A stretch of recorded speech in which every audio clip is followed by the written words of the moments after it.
আসসালামু আলাইকুম ওরহমতুল্লাহি ওবরাকাতু। আলহামদুলিল্লাহি রব্বিল আলামিন ওয়াসসালাতু ওয়াসসালামু আলা আশরাফিল আমবিয়া ওয়াল মুরসালিন ওয়া আলা আলিহি ওয়া সাহবিহি আজমাইন ওয়া বাদ।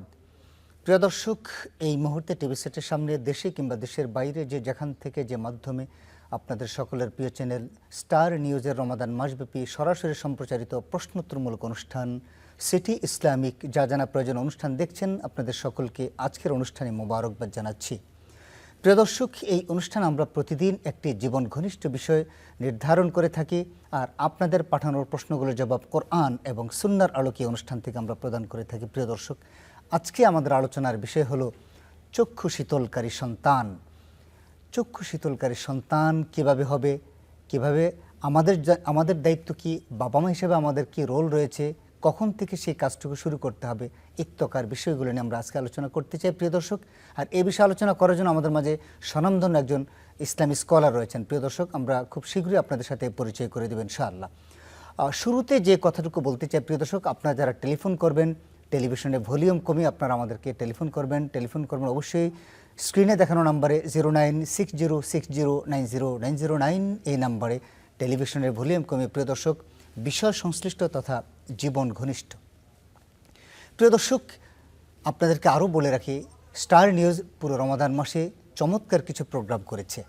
আপনারা যারা এখনও এই অনুষ্ঠানটি মিস করেছেন, এই অনুষ্ঠানগুলো মিস করেছেন, আপনাদেরকে অনুরোধ থাকবে ইউটিউব থেকে তথা সোশ্যাল মিডিয়া থেকে এই অনুষ্ঠানগুলো আপনারা দেখবেন এবং আপনাদের কমেন্টগুলো আমাদেরকে জানাবেন সোশ্যাল মিডিয়ার মাধ্যমে। ইনশাআল্লাহ আমরা চেষ্টা করব আপনাদের এই কমেন্টগুলো আপনাদের কমেন্টগুলো আমাদের কাছে অত্যন্ত মূল্যবান। আমরা চেষ্টা করব আপনাদের কমেন্টগুলোর জবাব দেওয়ার জন্যে। প্রিয় দর্শক, যে কথাটুকু শুরুতে বলতে চাই, চক্ষু শীতলকারী সন্তান। সন্তান শব্দটা আসলে বাবা মার পশমগুলো, গায়ের পশমগুলো দাঁড়িয়ে যায়। আমার সন্তান যদি চক্ষু শীতলকারী না হয়, আমার সন্তান যদি আমার মতো করে যদি না হয়, তাহলে দিন শেষে আমি একজন ব্যর্থ বাবা। একজন দর্শক আছেন প্রিয় দর্শক। আসসালামু আলাইকুম রহমতুল্লাহ। প্রিয় দর্শক, কে আছেন আমাদের সাথে? ওয়ালাইকুম সালাম। আমার একটা প্রশ্ন আছে। আমার শরীরের ভিতর খালি বেশিরভাগ বড় বড় অসুখ হয়, যেমন ক্যান্সার হয়েছে, ডায়াবেটিস আছে, হাই প্রেশার আছে। এটা কিসের জন্য হয়? ধন্যবাদ খালাম্মা আপনাকে। আমরা মনে হয় আসসালামু আলাইকুম রহমতুল্লাহ। আরেকজন দর্শক আমাদের সাথে আছেন, পরিচয় দিয়ে প্রশ্ন করবেন প্লিজ। আসসালামু আলাইকুম ওয়া রাহমাতুল্লাহ। ওয়ালাইকুম আসসালাম ওয়া রাহমাতুল্লাহ। পরিচয় দিয়ে প্রশ্ন। আমি মোহাম্মদ রেজাউল করিম বলছিলাম চুয়াডাঙ্গা থেকে। আমি একজন দৃষ্টিহীন প্রতিবন্ধী। আমি প্রশ্ন করতে চাচ্ছিলাম যে আমার মাজায় একটা অ্যাক্সিডেন্ট করেছিল। আমি বসে অজু করতে পারি না। আমি যদি কলের টিউবওয়েলের পানি দিয়ে যদি অজু করি এবং আমার অজুর ফরজের মধ্যে যদি কোনো ভুল হয়ে যায়, সেক্ষেত্রে কি কোনো মাসলা মাসাইল আছে কিনা আমি উস্তাদ মহাশয়ের কাছ থেকে জানতে চাচ্ছিলাম। ধন্যবাদ। আমরা দুজন দর্শকের প্রশ্নগুলো পেয়েছি, আমরা এক এক করে দিতে চাই। আমাদের একজন খালাম্মা প্রশ্ন করেছেন যে আমার অনেক বড় বড় অসুখ হয়েছে, আমার ক্যান্সার হয়েছে, আমার ডায়াবেটিস আছে, আমাদের এত অসুখ হয় কেন? আল্লাহ সুবহানাহু ওয়া তাআলা কোরআন মাজিদে সূরা বাকারার মধ্যে চমৎকার করে বলছেন, বিসমিল্লাহির রহমানির রহিম, ওয়ালা নাবলুওয়ান্নাকুম বিশাইইম মিনাল খাউফি ওয়াল জু'i ওয়া নাকসিম মিনাল আমওয়ালি ওয়াল আনফুসি ওয়াস সামারাত ওয়া বাশশিরিস সাবিরিন।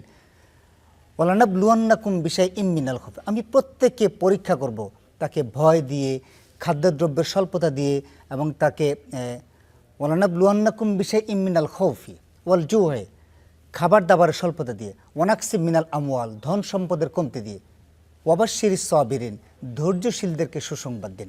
মানে একজন ইমানদারকে আল্লাহ সুবহানাহু ওয়া তাআলা তাকে পরীক্ষা করবেনই।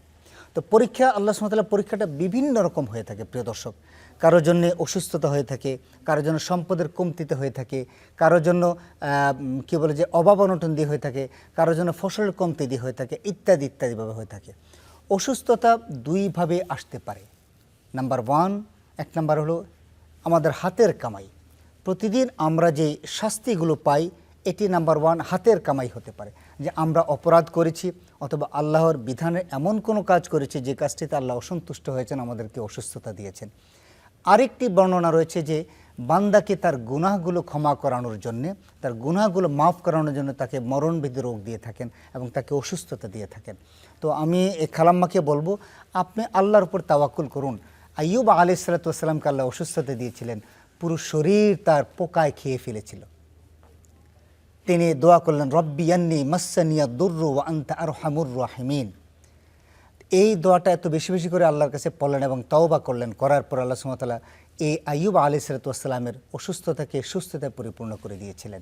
ইউনুস আলাইহিস সালাতু ওয়াস সালাম মাছের পেটে চলে গিয়েছিলেন, যাওয়ার পর আল্লাহ সুবহানাহু ওয়া তাআলা তাকে দোয়া শিখিয়ে দিলেন, লা ইলাহা ইল্লা আনতা সুবহানাকা ইন্নী কুনতু মিনাজ জালিমিন।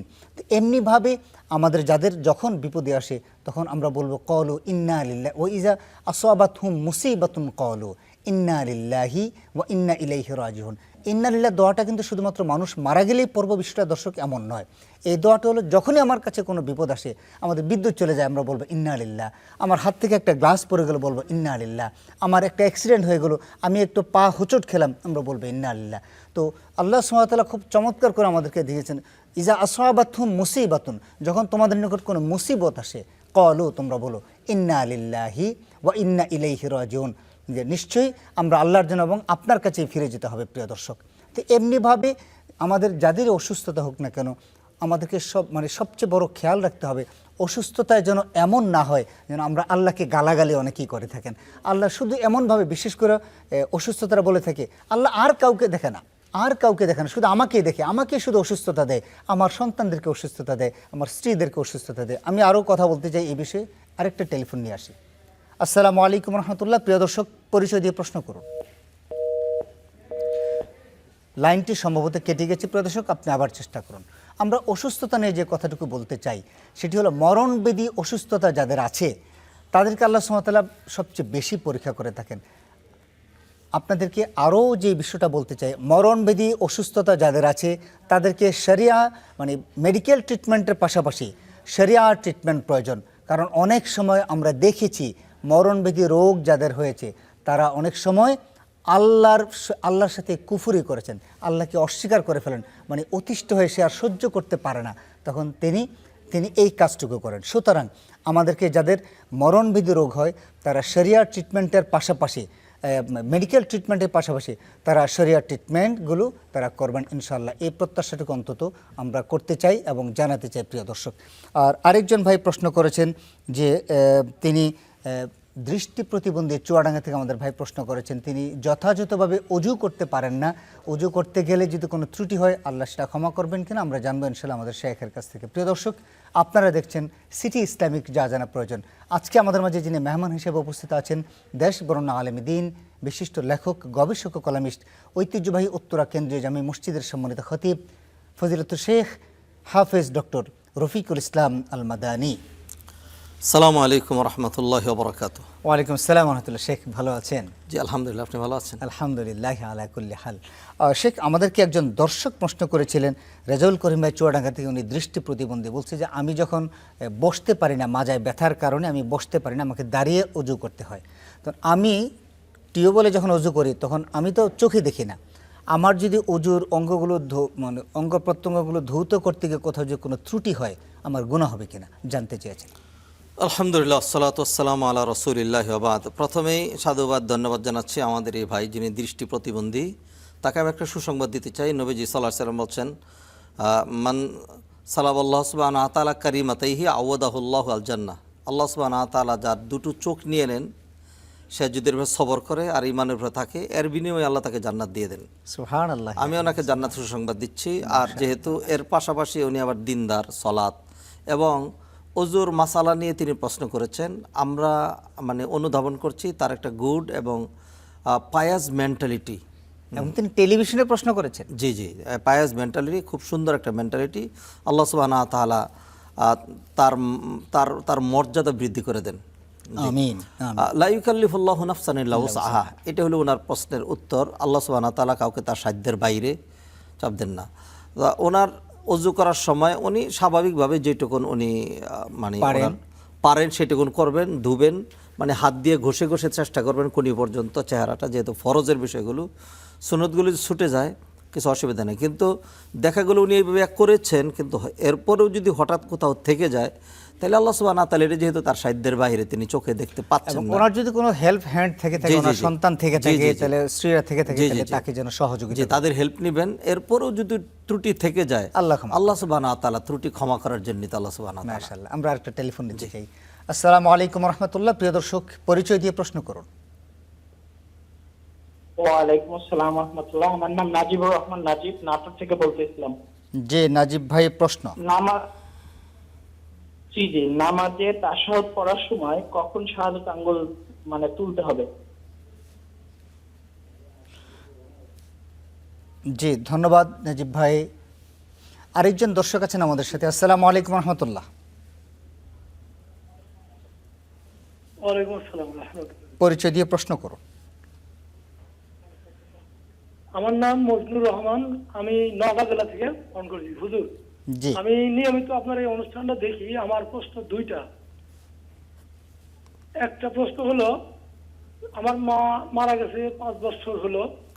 আমি নিয়মিত শুনছি যে কোরআন তেলাওয়াত নাকি যে পড়ে শুধুমাত্র তার জন্য, কিন্তু আমি তো নিয়ত করছি যে আমার সমস্ত নেক আমল, নামাজ, আমার কোরআন খতম, এগুলো যেন আমার মায়ের রুহের মাগফিরাতের জন্য হয়, বাবার জন্য হয়। এটা কি আমি করলে আমার বাপ মায়ের জন্য হবে কিনা? আর দ্বিতীয় প্রশ্ন হলো যে আমি শুনছি যে বিবাহ নাকি আল্লাহ তাআলার কাছে পূর্ব নির্ধারিত, কিন্তু কোনো মানুষ একাধিক বিয়ে করে, এটাও কি পূর্ব নির্ধারিত কিনা? এই দুইটা প্রশ্ন আমার। আরেকজন দর্শক আছেন আমাদের সাথে। আসসালামু আলাইকুম রহমতুল্লাহ। প্রিয় দর্শক, পরিচয় দিয়ে প্রশ্ন করুন। লাইনটি ডিসকানেক্ট হয়েছে। প্রিয় দর্শক, আপনি আবার চেষ্টা করুন। শেখ, আপনার কাছে এবারে যে প্রশ্ন আমরা করতে চাই সেটি হলো যে নাজিব ভাই নাটোর থেকে প্রশ্ন করেছেন, তাশাহুদের সময় কখন তিনি আঙ্গুল উঠাবেন এবং নামাবেন? জি, তাশাহুদের সময় আঙ্গুল তোলা, আঙ্গুল নাড়ানো, এটা সাংঘাতিক ফ্লেক্সিবল এবং নিতান্ত মুস্তাহাবের বিষয়। ওলামায়ে কেরাম, সালফে সালেহিন, আমাদের দেশের না, আরব কান্ট্রি ওলামায়ে কেরামগুলো সাংঘাতিক উদারতা দেখিয়েছেন। আঙ্গুল উঠানোর, আঙ্গুল নাড়ানোর বিভিন্ন রকম পদ্ধতি রয়েছে। হাদিসের মধ্যে আছে, কানা নবী সাল্লাল্লাহু আলাইহি ওয়াসাল্লাম আঙ্গুলটা তিনি কি করতেন, ইউহাররিকুহা ইয়াদউ বিহা, নাড়িয়ে নাড়িয়ে তিনি দোয়া করতেন। আমরা কথা বলার সময় যেরকম হাত নাড়িয়ে কথা বলি, এটা জাস্ট সেরকম একটি। তো এখন এই আঙ্গুলটা কিভাবে নাড়াবে, কীভাবে উঠাবে, কোন দিক থেকে নাড়াবে, ওলামাদের অনেক মতামত আছে। একটা হলো উপর থেকে নিচে এরকম নাড়াবে, যেমন আমি দেখাচ্ছি। আরেকটা হলো হাত এরকম করে ধরে রেখে ডান দিক থেকে বামে নাড়াবে, এটা আরেকটা। একটা হলো একবার উঠাবে। এই যে যত রকম আছে, একটি বারও কেউ যদি হাত আঙ্গুল নাই তুলেন, আঙ্গুল কখনোই তুললেন না, তবু সালাতের বিন্দুমাত্র কোনো ত্রুটি নেই।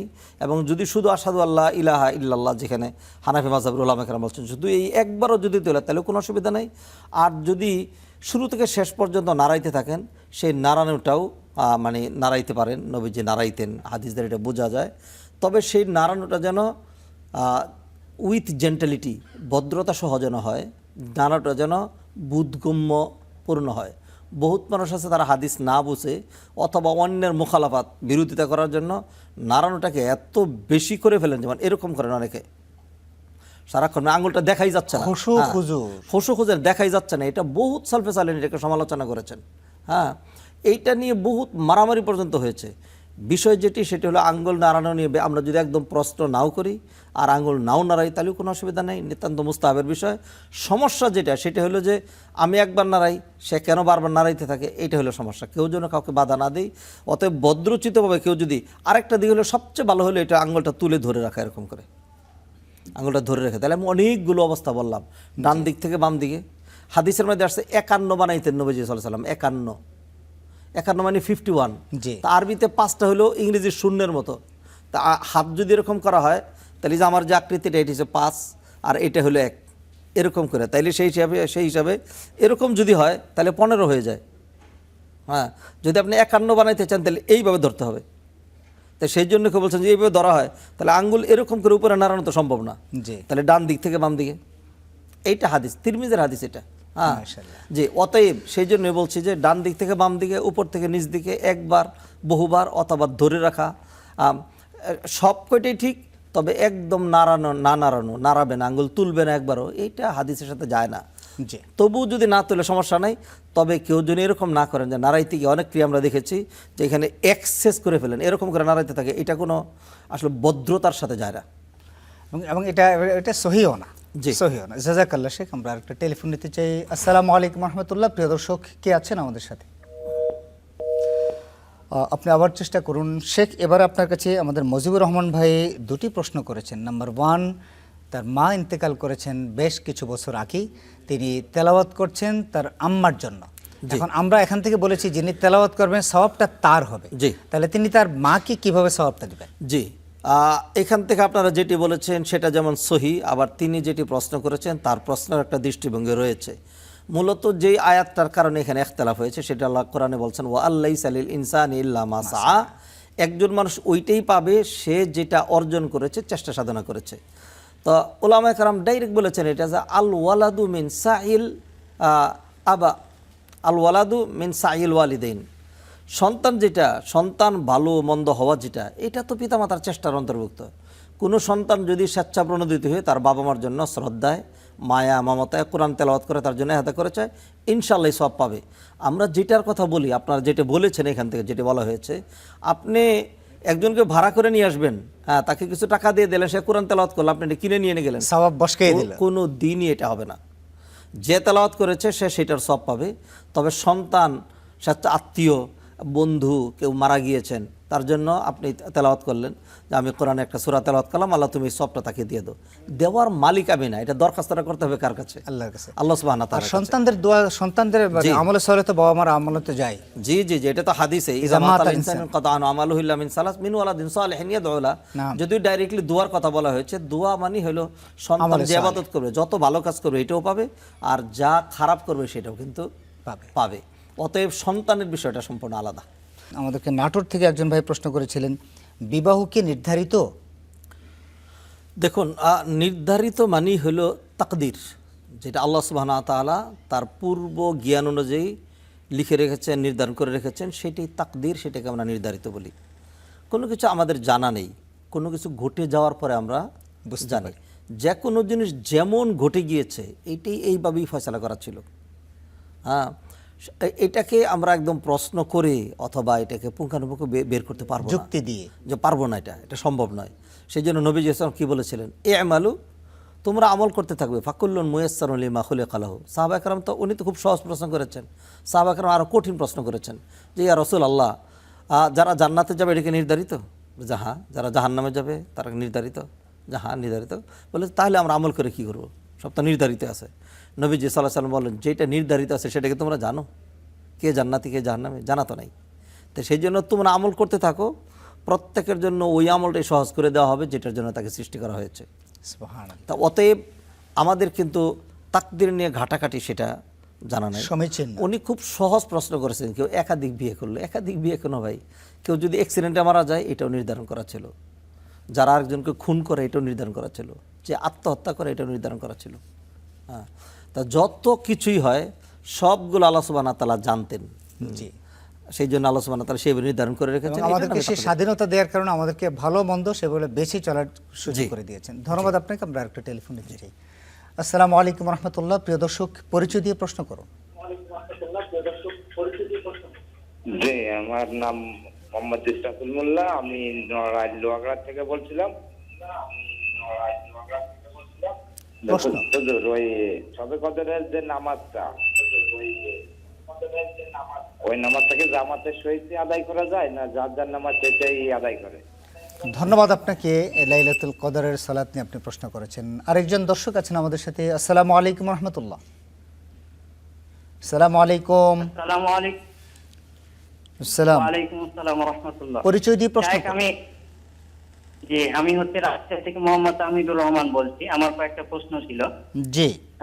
প্রথম প্রশ্নটা হচ্ছে যে যেগুলো ইসলামী বই আছে, কোরআনের আয়াত আছে এই বইগুলাতে, তো ওই বই কি ওযু ছাড়া পড়া যাবে কি? বা যে বই কোরআনের আয়াত নাই কিন্তু ইসলামী সাহিত্য বই, এগুলো ছাড়া ওযু ছাড়া পড়া যাবে কি? একটু জানতে চাচ্ছিলাম শাইখের কাছ থেকে। আর আরেকটা প্রশ্ন হচ্ছে যে ফজরের পরে ঘুমানো উচিত না উচিত, এটা একটু কোরআন হাদিস থেকে জানতে চাচ্ছিলাম। আর আরেকটা একটু জানতে চাচ্ছিলাম যে আমাদের মসজিদে আমরা দেখি যে অনেক মসজিদে দেখা যায় পায়ের সাথে পা এবং কাঁধের সাথে কাঁধ মিলান, আবার কিছু মসজিদে দেখা যায় পায়ের সাথে পা এবং কাঁধের সাথে কাঁধ তারা মিলান না। তো এখানে আসলে কোনটা করা উচিত, আর এটা না করলে কি হবে নামাজের, এটা একটু জানতে চাচ্ছিলাম। মাদানী হুজুরের কাছ থেকে। ধন্যবাদ আপনাকে। আপনি 3টি প্রশ্ন করেছেন। শেখ, আপনার কাছে এবারে যে প্রশ্ন আমরা করতে চাই, আমাদেরকে নড়াইল থেকে একজন ভাই প্রশ্ন করেছেন, গোপন পাপ থেকে মুক্তির উপায় কি? দেখুন, আমরা যেটাকে গোপন বলি সেটা আমার আপনার কাছে গোপন, আল্লাহর কাছে কোনো কিছু গোপন নাই। একজন মানুষ যদি এটা মনে করেন যে আমি অ্যাট এনি সিচুয়েশন আল্লাহ সুবহানাহু ওয়া তাআলা ইজ কন্টিনিউয়াসলি ওয়াচিং মি, আল্লাহ আমাকে দেখতে পাচ্ছেন। এবং ইহসানেরও বিষয় কিন্তু এইটাই, আনতা আবুদাল্লাহ কান্নাকা তারাহু ফাইল্লাম তাকুন তারাহু ফাইন্নাহু ইয়ারাক। তুমি এমনভাবে ইবাদত করবে as you are watching the presence of Allah সুবহানাহু ওয়া তাআলা। আর যদি তোমার মিয়ান এত মজবুত না হয় তাহলে এটা মনে করা যে আল্লাহ আমাকে দেখতে পাচ্ছেন। এটা যদি কেউ মনে করেন তাহলে তিনি এখান থেকে, যেহেতু আমরা ছোট্ট একটা বাচ্চার সামনে মানে জিনা ব্যভিচার পাপ করতে পারি না, গার্ডিয়ান দেখে ফেলছেন সেজন্য পারি না। যদি এটা মনে করি যে আল্লাহ দেখছেন তাহলে এখান থেকে বেঁচে থাকতে পারবো, এটা একটা। আর যদি ওনার কথার অর্থ এটাই হয়ে থাকে যে গোপন পাপ করে ফেলেছি, এখন কি হবে, গোপনই রাখবেন, কাউকে সাক্ষী বানাবেন না, কারোর সাথে বলবেন না। আপনি আল্লাহর কাছে তওবা করতে থাকবেন, ক্ষমা চাইতে থাকবেন, আল্লাহ মাফ করে দিবেন। ইনশাআল্লাহ। কিয়ামতের দিন এমনও ঘটবে, এক বান্দাকে আল্লাহ সুবহানাহু ওয়া তাআলা ডেকে এনে তার চাদরের নিচে আড়াল করে বলবেন যে বান্দা মনে পড়ে অমুক দিন এতটার সময় ওই জায়গায় এই পাপটা করেছিলে? বলছে হ্যাঁ। আজকে যদি প্রকাশ করে দেই, আল্লাহ একদম ইজ্জত থাকবে না। আল্লাহ বলবেন যে আমি দুনিয়াতেও গোপন রেখেছিলাম, আজকেও গোপন রেখে তোমাকে মাফ করেই জান্নাতে দিয়ে দিচ্ছি। মান সাতারা মুসলিমান সাতারাল্লাহু ইয়াউমাল জি, কিয়ামা। জি। আমরা আসতে চাই আরেকটা টেলিফোন দিয়ে। আসসালামু আলাইকুম রাহমাতুল্লাহ। ওয়ালাইকুম সালাম ওয়া রাহমাতুল্লাহ। পরিচয় দিয়ে প্রশ্ন করুন। আমার নাম মোহাম্মদ সিরাজুল ইসলাম, রাজশাহী থেকে বলছি। জি, রাজশাহী থেকে। আমার নাম মোহাম্মদ সিরাজুল ইসলাম, রাজশাহী থেকে বলছি। জি, সিরাজ ভাই প্রশ্ন। আমার প্রশ্ন হচ্ছে, শবে কদরে কি নির্ধারিত কোনো নামাজ আছে, না শুধু যেটা তাহা ইয়ার আপনার শবে কদরের নামাজ সেটাই? ধন্যবাদ আপনাকে, ধন্যবাদ। শেখ, এবার আপনার কাছে যে প্রশ্নটা রাখতে চাই, আমাদেরকে একজন ভাই প্রশ্ন করেছেন নড়াইল থেকে, লাইলাতুল কদরের সালাত কিভাবে আদায় করব, অথবা আদৌ সেই লাইলাতুল কদর আছে কিনা? জি কদরের সালাত। জি জি আমরা ইতিপূর্বেও এরকম প্রশ্ন উত্তর দিয়েছি যে শবে বরাত তো এর কোনো অস্তিত্বই নেই। শবে বরাত বলেন, শবে মেরাজ বলেন, শবে কদর অথবা লাইলাতুল কদর যেটি কোরআনে বলা হয়েছে, এবং যেই লাইলাতুল কদরের আবাদত 1000 মাসের চেয়ে বেশি উত্তম, এই রাতে নির্দিষ্ট কোনো সলাত তো দূরের কথা, নির্দিষ্ট কোনো আবাদত নেই। এই রাতের যদি নির্দিষ্ট আবাদতের কথা বলেন তাইলে ওই আবাদতটুকুনি যেটা অন্য রাতের নির্দিষ্ট, যেমন মাগরিব, এশা এবং ফজর। এটা যেরকম লাইলাতুল কদরের নির্দিষ্ট আবাদত, অন্য রাতে কি অন্য রাতেও পড়া লাগবে। এছাড়া নির্দিষ্ট কোনো আবাদত নাই। তাহলে কি আবাদত করবেন?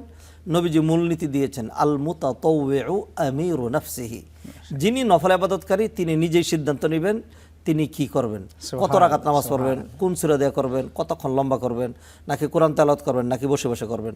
যদি লাইলাতুল কদরের নামাজের কথা বলি, তাহলে আমাদের যে সকল মেয়েদের সালাত নাই এই রাতে, তাহলে তারা কি করবে? তারা কি এই রাতের ফজিলত থেকে বঞ্চিত হয়ে যাবে? অবশ্যই না। এই ফজিলত কি শুধু পুরুষের জন্য? জি না। নবীজি সাল্লাল্লাহু আলাইহি সাল্লামকে এই প্রশ্নিত করেছিলেন মা আয়েশা রাদিয়াল্লাহু তাআলা আনহা, আরাইতা ইয়া রাসূলুল্লাহ লাউ আন্নী আদরাকতু লাইলাতাল কদরি মাযা আকুল? ও আল্লাহর রাসূল, আমি যদি শবে কদর পেয়ে যাই তাহলে আমি কি আমল করব? নবীজি কি বলেছিলেন? নামাজ পড়বে, এটা বলেছিলেন? বলেননি। নবীজি বলছেন, কুলি আল্লাহুম্মা ইন্নাকা আফুউন তুহিব্বুল আফওয়া ফাআফু আন্নী। ও আল্লাহ, আপনি ক্ষমাশীল, ক্ষমা করতে ভালোবাসেন, আমাকে ক্ষমা করে দেন।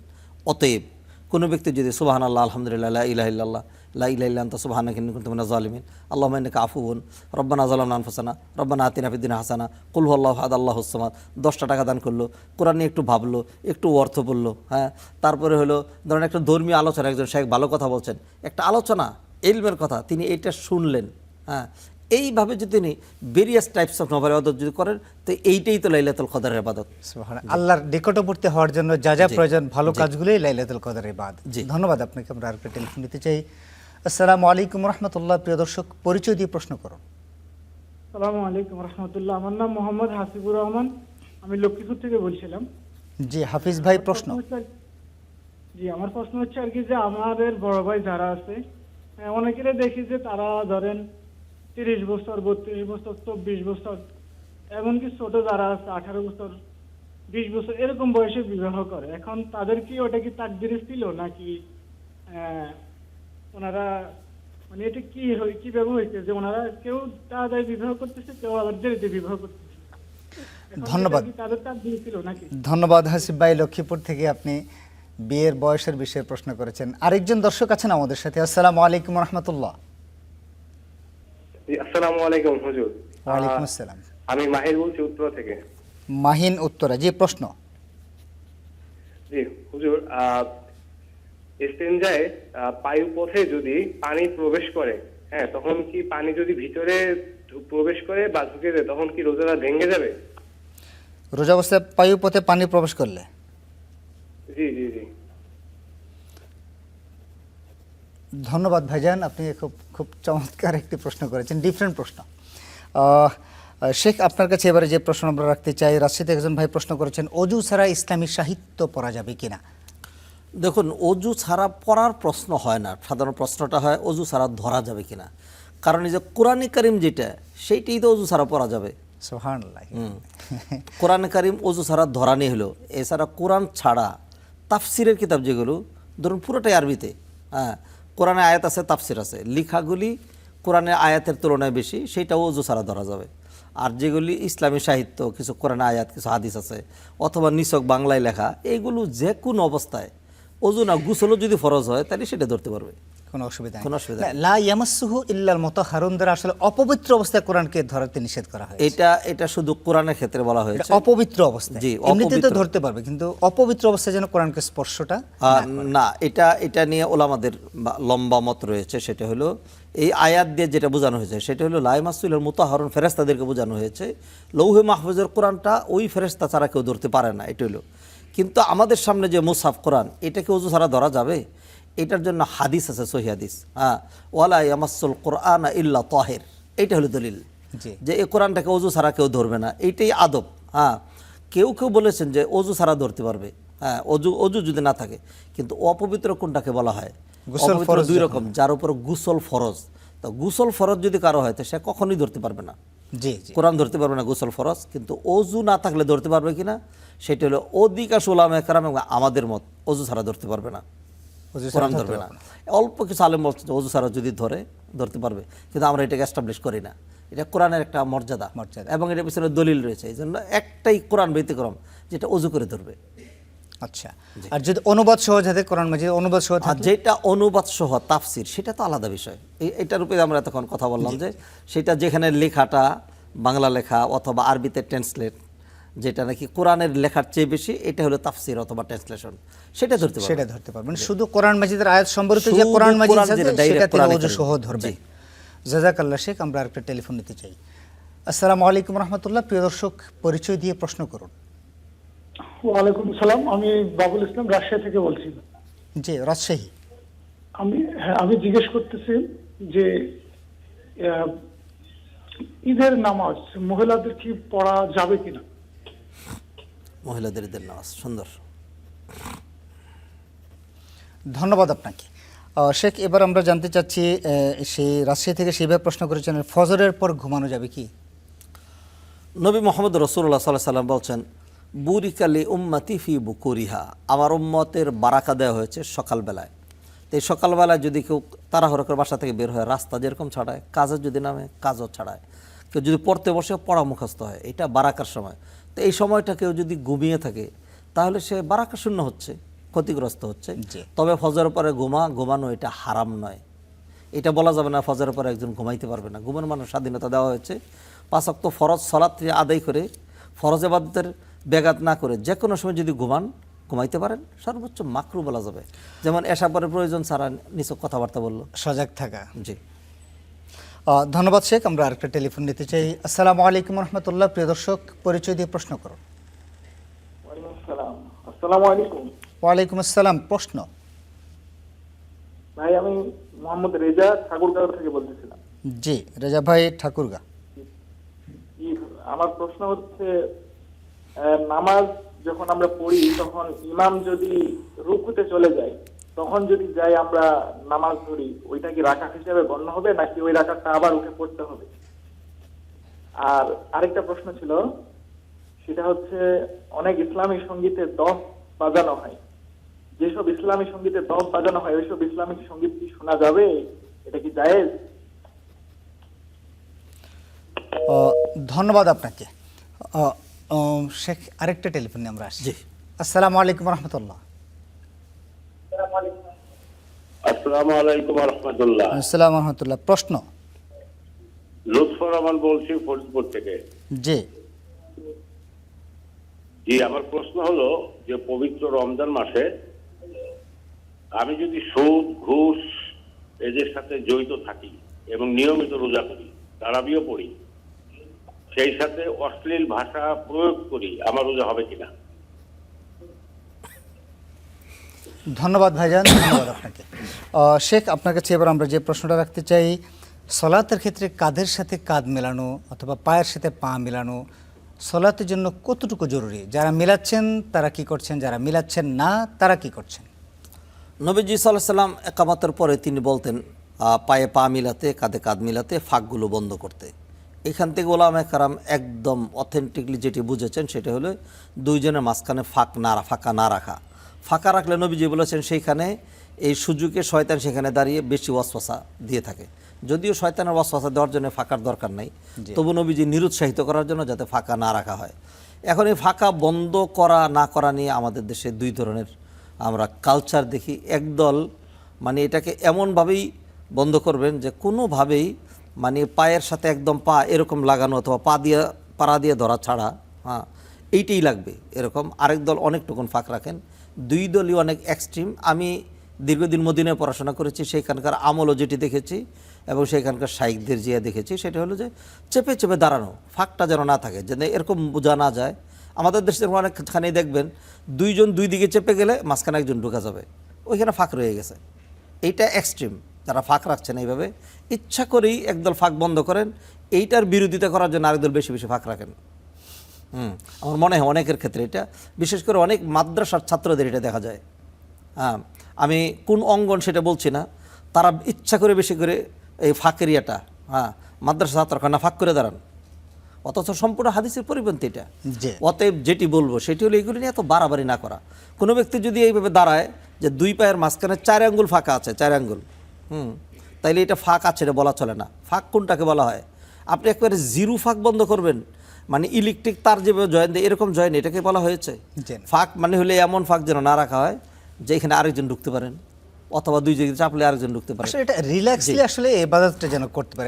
একজন ইমানদার যখন তিনি সালাতে দাঁড়ান, তিনি যেন খুব ইতমিনানের সহিত খুশু খুজুর সহিত যেন তিনি যেন সালাতটা মানে সুন্দরভাবে আদায় করতে পারেন। বেসিক্যালি সেটাই তো বোঝানো হয়েছে। আর না মানে এমনি পায়ের সাথে পা লাগানোর কথাও রয়েছে বুখারী হাদিসের মধ্যে, যে আমাদের একজন তার পায়ের গোড়ালি আরেকজন গোড়ালির সাথে লাগাতেন এবং সাহাবা একরাম এত চেপে চেপে দাঁড়াতেন যে তাদের জামাটা হাতের দিক দিয়ে ছিঁড়তে থাকে, নিচ দিয়ে না ছিঁড়ে, ঘষার কারণে। তো এই বিষয়গুলো আমাদের উদ্বুদ্ধ করে, কিন্তু এটার মানে একেবারে স্ট্রিমলি আক্ষরিক অর্থ এরকম না যে দুইজন এমনভাবে দাঁড়াইতে হবে একজন পায়ের উপরে পা, একদম পায়ের উপরে পা দিয়ে এবং লেগে যেতে হবে যাতে আর কোনো রকম ফাঁক না থাকে, এটা না। আসসালামু আলাইকুম রহমতুল্লাহ। প্রিয় দর্শক, কে আছেন আমাদের সাথে? আসসালামু আলাইকুম। আসসালাম। প্রশ্ন? আমি রংপুর থেকে বলছিলাম, লাভলু সরকার। জি। আচ্ছা হুজুর, একটা বিষয় জানার, সেটা হলো ইসলাম, আমরা যারা কম ইসলাম বিষয়টা জানি তারা তো আমরা স্বাভাবিকভাবেই মানার চেষ্টা করি যতটুকু জানি, কিন্তু যখন টেলিভিশনের পর্দায় দেখি এই হুজুর একটা ওয়াজ দেন, ওই হুজুর একটা ওয়াজ দেন, এত কে ওয়াজ দেন, তাহলে আমরা মানবোটা কোনটা? ইসলাম কি শান্তির ধর্ম? একটা লেভেল ভাবে মানা যায় না? যে কেউ টুপি পরলো নামাজ হবে না, অনেক ফাঁক করে দাঁড়াইলো নামাজ হবে না, এটাকে স্বাভাবিকভাবে সবাই চিন্তা করতে পারে কিনা? ধন্যবাদ, চমৎকার প্রশ্ন করেছেন আপনি চমৎকার প্রশ্ন করেছেন। আমরা কোন দিকে যাব? সাধারণ জনগণ, তাই তো? আরেকজন দর্শক আছেন। আসসালামু আলাইকুম রাহমাতুল্লাহ। দর্শক, পরিচয় দিয়ে প্রশ্ন করুন। ওয়ালাইকুম আসসালাম। প্রশ্ন? আমার প্রশ্ন হচ্ছে, আমার একটা ছেলেকে মানে হাফিজি পড়ানো নিয়ত করেছিলাম, কিন্তু সে হাফিজি পড়তে চায় না, সে বাংলা পড়তে চায়। আসলে কি সে নিয়তটা যে করছে, এটা কি কোনো গুনাহ হবে? ধন্যবাদ ভাইজান, ধন্যবাদ। আমরা জানবো শেখের কাছ থেকে। শেখ, আমরা ছোট্ট করে জবাব দিতে চাই, সময় আমাদের কম। আমাদের একজন ভাই প্রশ্ন করেছেন, ঈদের সালাত মহিলাদের আদায় করার পদ্ধতি কি বিষয়ে বলেন? ঈদের সালাত, ঈদ সার্বজনীন সবার জন্য, মহিলাদেরকে ঈদের সালাতে নিয়ে যেতে হবে, ব্যবস্থা করতে হবে, যেটা আমাদের সমাজে করা হচ্ছে না, এটা ত্রুটি। উম্মে আতিয়া রাদিয়াল্লাহু তাআলা আনহা বলছেন, আমারানা রাসূলুল্লাহ সাল্লাল্লাহু আলাইহি ওয়াসাল্লাম আন নুখরিজাহুন্না ফিল ফিত্রি ওয়াল আযহা। ঈদুল আযহা এবং ফিতর সবসময় যেন আমরা নারীদেরকে ঈদগাহে নিয়ে যাই। কাদেরকে? বৃদ্ধা নারী, কুমারী নারী, বিবাহিত নারী, এরপরে হলো যুবতী নারী সহ সবাইকে, এমনকি ঋতুবর্তী নারী যারা তাদেরকেও। তখন এক মহিলা বলেন, ইয়া রাসূলুল্লাহ, ঋতুবর্তী নারী সেখানে গিয়ে কী করবে, তার তো আর সালাত নাই। নবীজি তখন বললেন যে সে দুআয় শরীক হবে। এরপরে আরেকটা কজ দেখানো হলো যে ইহদানা লা ইয়াকুনু লাহা জিলবাব, আমাদের মধ্যে এমন নারী আছে যার হিজাবই নাই, সে কী করবে? নবীজি সাল্লাল্লাহু আলাইহি ওয়াসাল্লাম বলেন লিতুল বিসাহা উখতুহা, ওই দিন তার বোন তাকে দাঁড় দিবে যদি না থাকে, তবু সবাইকে নিয়ে যেতে হবে। অতএব মহিলাদেরকে ছাড়া, মহিলাদেরকে বাদ দিয়ে ঈদ পূর্ণতা নয়, মহিলাদেরকে ঈদগাহে নিতে হবে, তাদের একটা ব্যবস্থা থাকতে হবে। আমরা অনেক কিছু ব্যবস্থা করতে পারলাম, মাঝখান থেকে একটা পর্দা দিয়ে মহিলাদের একটু সালাতে, একটু দোয়ার মধ্যে শামিল করতে পারলাম না? এটা আমাদের বড় স্কলারদের আলোচনা শোনা। জি, সেখানে গেলে রমাদান থেকে আমরা কি শিখলাম, সামনে কীভাবে চলতে হবে, এটা সরাসরি মানে খতিব সাহেবের মুখ থেকে একজন নারী শুনবেন। তো নারীরা যত বেশি প্রভাবিত হয়, আমরা পুরুষরা তো তত প্রভাবিত হই না। ধন্যবাদ আপনাকে। আমরা আরেকটা টেলিফোন নিতে চাই এবং আজকের সর্বশেষ প্রশ্ন নিতে চাই। জি, আসসালামু আলাইকুম রহমতুল্লাহ। ওয়ালাইকুম আসসালাম ওয়া রাহমাতুল্লাহ। প্রশ্ন। হুজুর, আমি প্রশ্ন করতেছিলাম, আমি চট্টগ্রাম থেকে বলছিলাম। জি, আমার প্রশ্ন হলো, যতই মিথ্যা কথা থেকে বিরত রাখতে চাই, মিথ্যা কথা বলতেই হচ্ছে আমার এখানে, কিন্তু কোনোভাবেই পারতেছি না মিথ্যা কথা থেকে বিরত রাখার জন্য। মিথ্যা কথা থেকে আপনি বাঁচতে পারছেন না? জি, যে কোনোভাবেই। আমি ধন্যবাদ আপনাকে।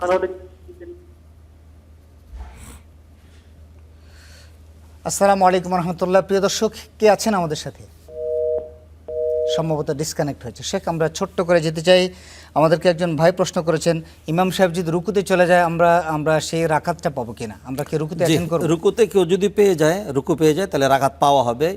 এইটাই অধিকাংশ জমহুর উলামার মতামত।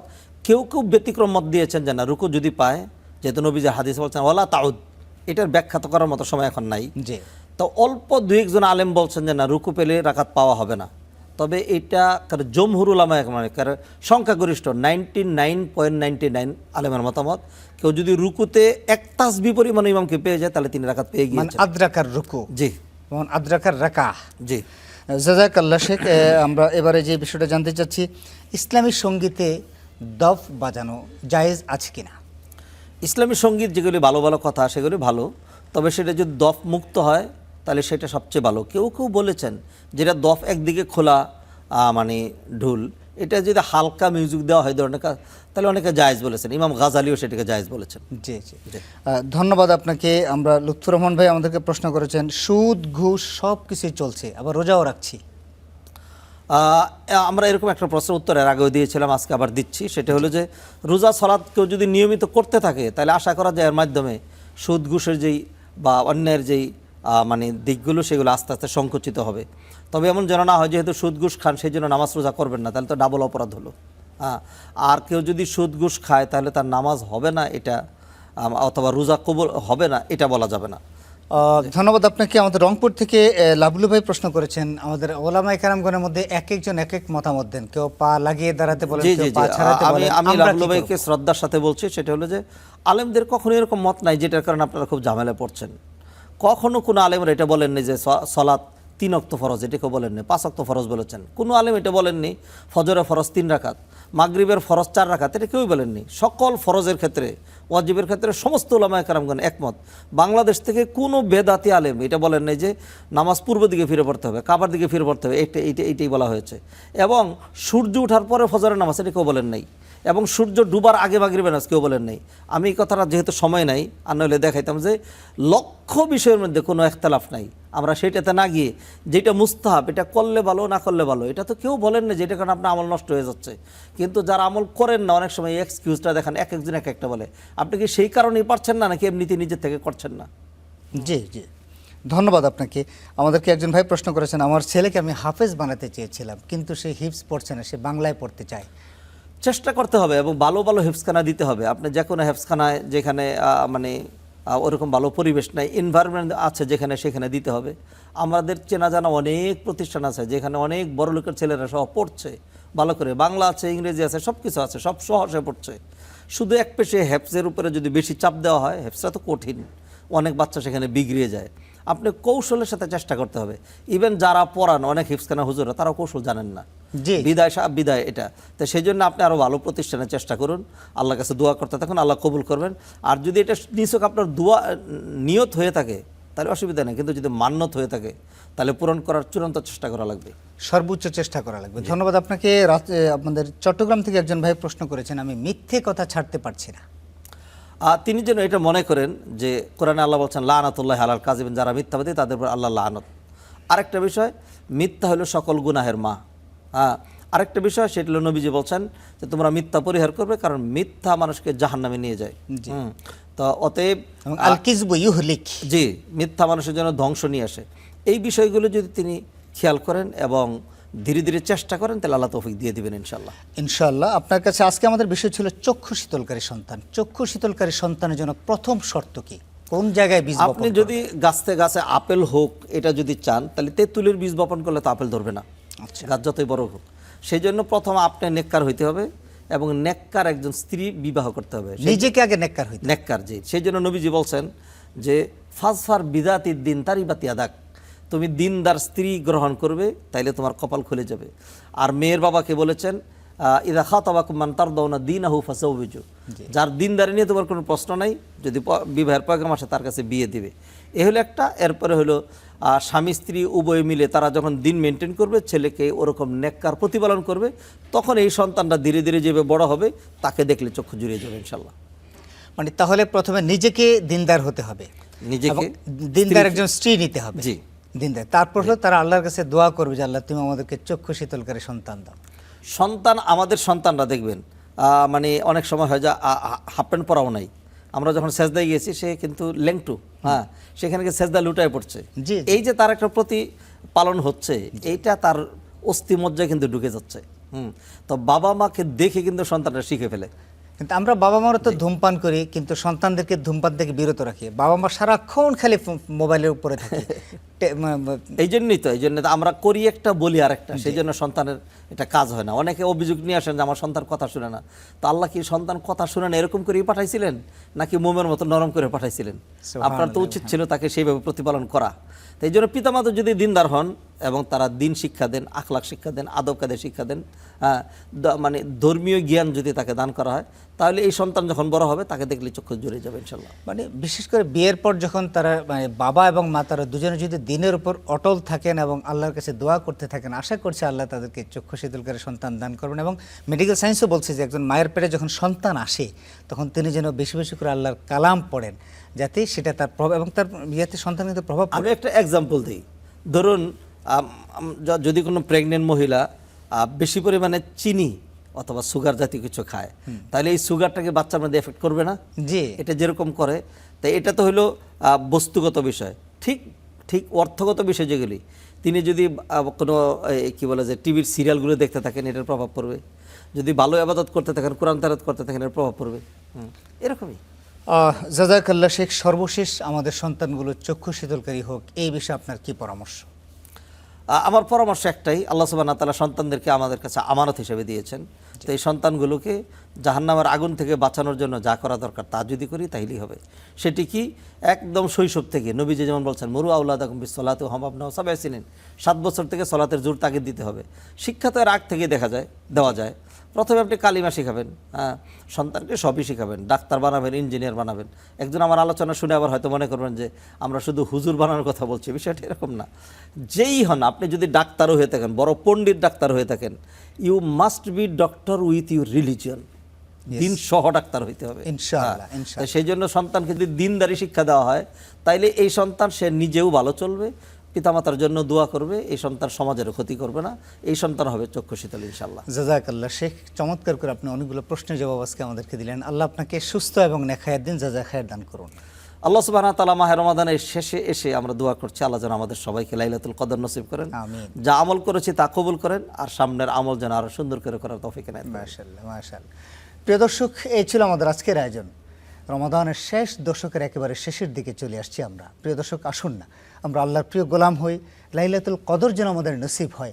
রমাদানের সকল ফায়েজ এবং বারাকা যেন আল্লাহ আমাদের সকলকে নসিব করেন, এই প্রত্যাশায় শেষ করছি আমাদের আজকের অনুষ্ঠান। ইনশাআল্লাহ যদি আল্লাহ বাঁচিয়ে রাখেন আগামীকালকে একই সময় আবার দেখা হয়ে যাবে অন্য কোনো বিষয় নিয়ে, সে প্রত্যাশায়। আসসালামু আলাইকুম ওয়া রাহমাতুল্লাহি ওয়া বারাকাতুহু।